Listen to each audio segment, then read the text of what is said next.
Good evening. It's March 31st, and I wanted to make another short video. Um, I hope that you're doing well, by the way. Thanks for tuning in. The title of this short video is called Soon and Very Soon. And just kind of leading into it, I was thinking about sometimes when I come home from work, Trudy is often doing some good cooking. She's a really good cook. And as soon as I come in the door, I kind of catch a whiff of supper. And man, it smells good because she's a good cook. And it really creates in me a happy expectation of what she's preparing. So I've been blessed with a wonderful wife, and she's a great cook. So it's just neat to smell that when you come in the door.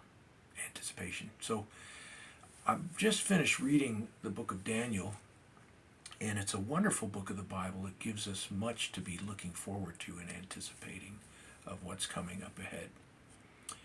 God had given Daniel the exact interpretation of King Nebuchadnezzar's dream, and after that, Nebuchadnezzar proclaimed, this is cruel King Nebuchadnezzar, who was a really violent dictator. He says in Daniel 4:3, "How great are his signs, how mighty are his wonders. His kingdom is an everlasting kingdom, and his dominion is from generation to generation." That's quite a turnaround. Nebuchadnezzar realized who was the real God. And after this cruel king had been humbled by the Lord, in Daniel 4, verse 34, he says this. This is again King Nebuchadnezzar. "At the end of the days, I, Nebuchadnezzar, lifted up my eyes unto heaven, and my understanding returned unto me, and I blessed the Most High, and I praised and honored him that lives forever, whose dominion is an everlasting dominion, and his kingdom is from generation to generation."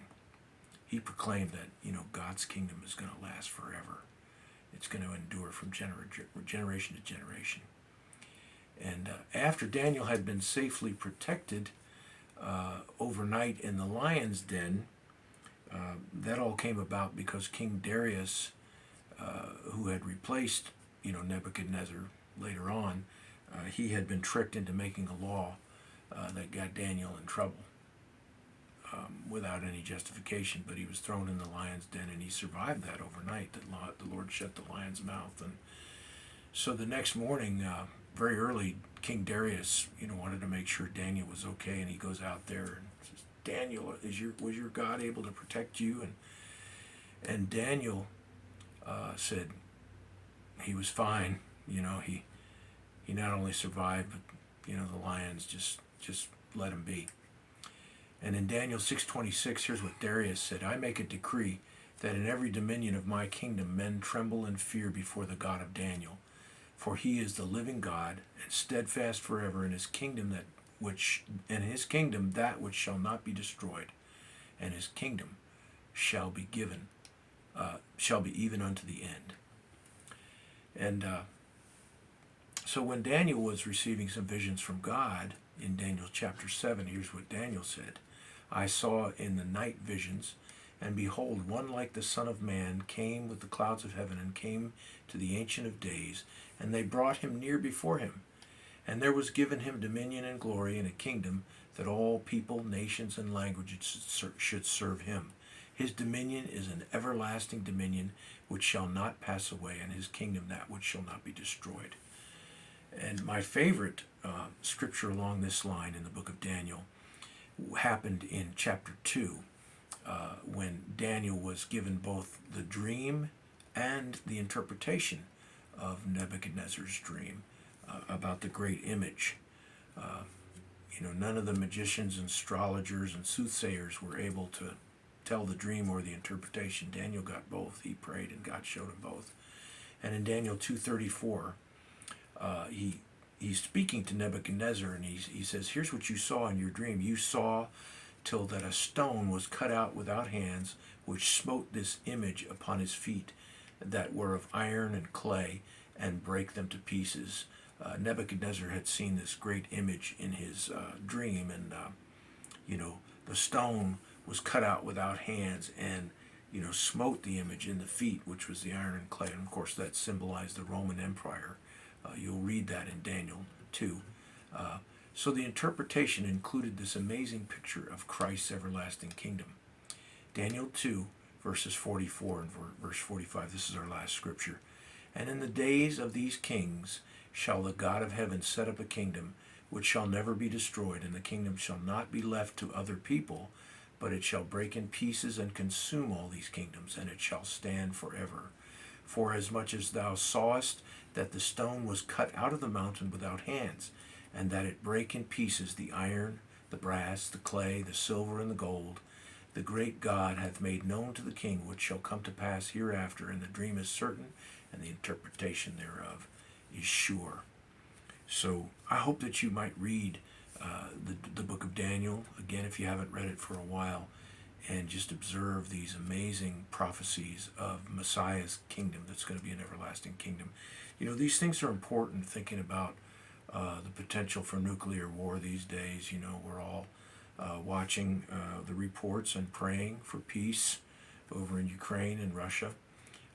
And it reminds me a lot of the scripture that says, here we have no continuing city. We seek that which is to come. We all see the utter fragility of this world and the whole system that we live in here in this world.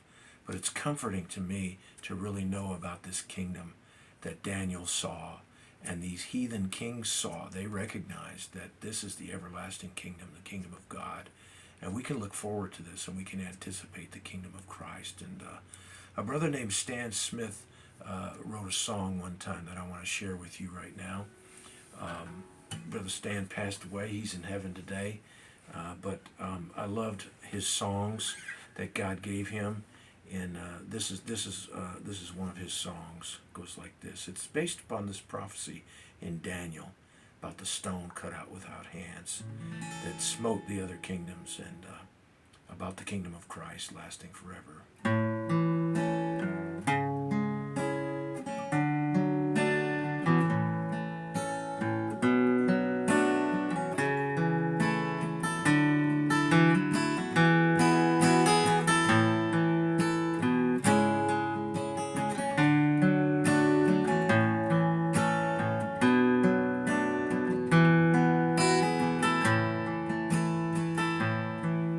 This rock on which I stand shall become a mighty mountain. The mountain shall flourish with the glory of the Lord. And from this rock revival shall spring forth as from a fountain, and the majesty of Zion be restored. This rock on which I stand shall become a mighty mountain, and the mountain shall flourish with the glory of the Lord. From this rock revival shall spring forth as from a fountain, and the majesty of Zion be restored. And the majesty of Zion be restored.